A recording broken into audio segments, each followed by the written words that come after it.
കേരളത്തിലുടനീളം നടന്നുകൊണ്ടിരിക്കുന്ന ദേശീയപാത 6 വരിയാക്കുന്ന വികസന പ്രവൃത്തിയുമായി ബന്ധപ്പെടുത്തിക്കൊണ്ടുള്ള ഏറ്റവും പുതിയ എപ്പിസോഡിലേക്ക് എല്ലാവർക്കും ഹൃദ്യമായ സ്വാഗതം. ഇന്നത്തെ വീഡിയോയിൽ പരിശോധിക്കാൻ പോകുന്നത് കേരളത്തിലെ ആദ്യ റീച്ചായ തലപ്പാടി ചെങ്കളയിൽ അതിനിടയിൽ വരുന്ന തുരങ്കപാത, അതായത് ആദ്യ റീച്ചിലെ ഏക തുരങ്കപാത എന്ന് പറയുന്നത് ഹൊസങ്കടിയിലാണ് ഇപ്പോൾ നിർമ്മിച്ചു കൊണ്ടിരിക്കുന്നത്. എനിക്ക് തോന്നുന്നത് ഈ റീച്ചിൽ വേറെ എവിടെയും തുരങ്കം പാത ഇല്ല എന്ന് തന്നെ പറയാം. അപ്പോൾ അതുമായി ബന്ധപ്പെട്ട വിശദാംശങ്ങളും അതുപോലെ തന്നെ മഞ്ചേശ്വരം കാരോട് നിർമ്മിച്ച അണ്ടർപാസും അതുമായി ബന്ധപ്പെട്ട് അണ്ടർപാസിലേക്ക് കണക്ട് ചെയ്ത പാതയുമാണ് ഈ വീഡിയോയിൽ ഉൾപ്പെടുത്തിയിരിക്കുന്നത്. ഹൈവേ വികസന പ്രവൃത്തികളുടെ ഏറ്റവും ലേറ്റസ്റ്റ് ആയിട്ടുള്ള അപ്ഡേറ്റ്സ് ലഭിക്കുവാനായിട്ട് ചാനൽ സബ്സ്ക്രൈബ് ചെയ്യുക. അതുപോലെ തന്നെ നിങ്ങളുടെ സുഹൃത്തുക്കൾക്കും ഈ വീഡിയോ എത്തിച്ചു കൊടുക്കുക. ഇത് ആദ്യ റീച്ചിൽ മഞ്ചേശ്വരം കാരോട് നിർമ്മിച്ച അണ്ടർപാസിൻ്റെ ദൃശ്യങ്ങളാണ്. ലൈറ്റ് വെഹിക്കുലാർ അണ്ടർപാസാണ് ഇവിടെ നിർമ്മിച്ചിരിക്കുന്നത്. അതായത് മഞ്ചേശ്വരത്ത് നിന്ന് ഏകദേശം 2 വഴിയിലേക്ക് തിരിഞ്ഞു പോകുന്ന മധ്യഭാഗത്ത് ആയിട്ട് തന്നെയാണ് അണ്ടർപാസ് നിർമ്മിച്ചിരിക്കുന്നത്.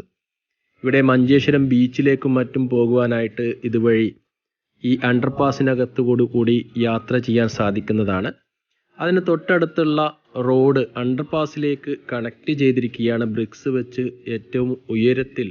അതായത് ഈ ആദ്യ റീച്ചിൽ ഇത്രയും ഉയരത്തിൽ റോഡ് ഉയർത്തിയിരിക്കുന്നത്, അതായത് ആദ്യം ഫിനിഷ് ചെയ്യാൻ പോകുന്നതും ഇവിടെ തന്നെയാണ്. അണ്ടർപാസിൻ്റെ ഒരു വശത്താണ് ഇത്രയും ഉയരത്തിൽ ബ്രിക്സ് വെച്ച് കണക്ട് ചെയ്തിരിക്കുന്നത്. ഇനി ഇതിനകത്ത് മണ്ണ് നിറച്ചുകൊണ്ട് ഡയറക്റ്റ് ഇത്രയും ഉയരത്തിൽ അതിലേക്ക് റോഡ് എത്തിക്കുക എന്നുള്ളതാണ് അടുത്ത ടാസ്ക്. അത് വൈകാതെ തന്നെ ചെയ്യുന്നതായിരിക്കും. ഇതിനകത്ത് മണ്ണ് നിറക്കുന്ന പ്രവൃത്തികളൊക്കെ ഇപ്പോൾ നടന്നുകൊണ്ടിരിക്കുകയാണ്. അതുപോലെ തന്നെ പൂർണ്ണമായിട്ടും ഒരു നാടിന് അടിയിലൂടെ പുതിയതായിട്ട് വരുന്ന എക്സ്പ്രസ് ഹൈവേ കടന്നു പോകുന്ന ഒരു കാഴ്ചയാണ് ആദ്യത്തെ റീച്ചിൽ ഹൊസങ്കടി ടൗണിൽ നിന്നുമുള്ളത്. ദേശീയപാത നിർമ്മാണത്തിൻ്റെ ഭാഗമായി വലിയ തോതിൽ മാറ്റമുണ്ടാകുന്നത് ഹൊസങ്കടി ടൗണിലാണ്. ഹൊസങ്കടിയിൽ ടൗണിലൂടെയുള്ള ദേശീയപാത നിലവിലെ റോഡിന് സമാന്തരമായി തുരങ്കപാതയായാണ് നിർമ്മിക്കുക. 5.5 മീറ്റർ താഴ്ചയിൽ 300 മീറ്റർ നീളത്തിലാണ് ഇവിടെ റോഡ് അടിയിലൂടെ കടന്നു പോകുന്നത്. ടൗണിൻ്റെ മധ്യഭാഗത്ത് റെയിൽവേ മേൽപ്പാലം കൂടി വരുന്നതിനാലാണ് ദേശീയപാത അടിയിലൂടെ നിർമ്മിക്കേണ്ടി വരുന്നത്. ഇവിടെ ഹൊസങ്കടി ടൗണിൽ റെയിൽവേ ക്രോസിംഗ് ഉള്ളത് കൊണ്ട് തന്നെ റെയിൽവേ മേൽപ്പാലം കൂടി ഇവിടെ അനുവദിച്ചിരിക്കുകയാണ്.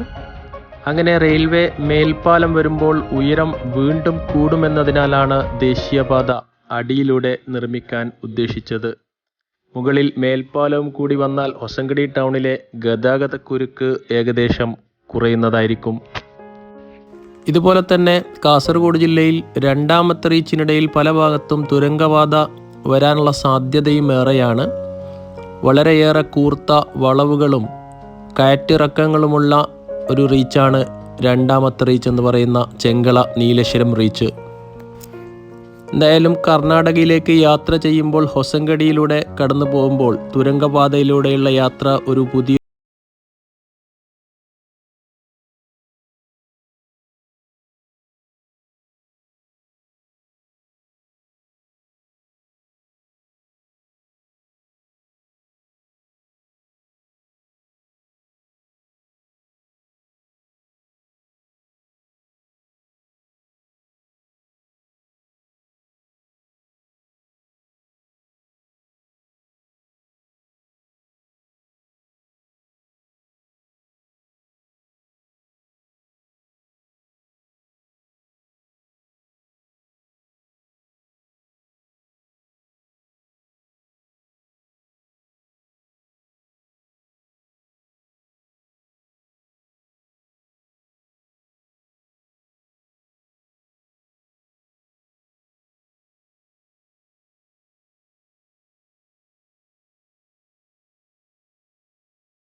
തീരദേശ പട്ടണമായ വടക്കേയറ്റത്തെ പ്രധാന ടൗണിൻ്റെ മുഖച്ഛായയും മാറുന്നതാണ്.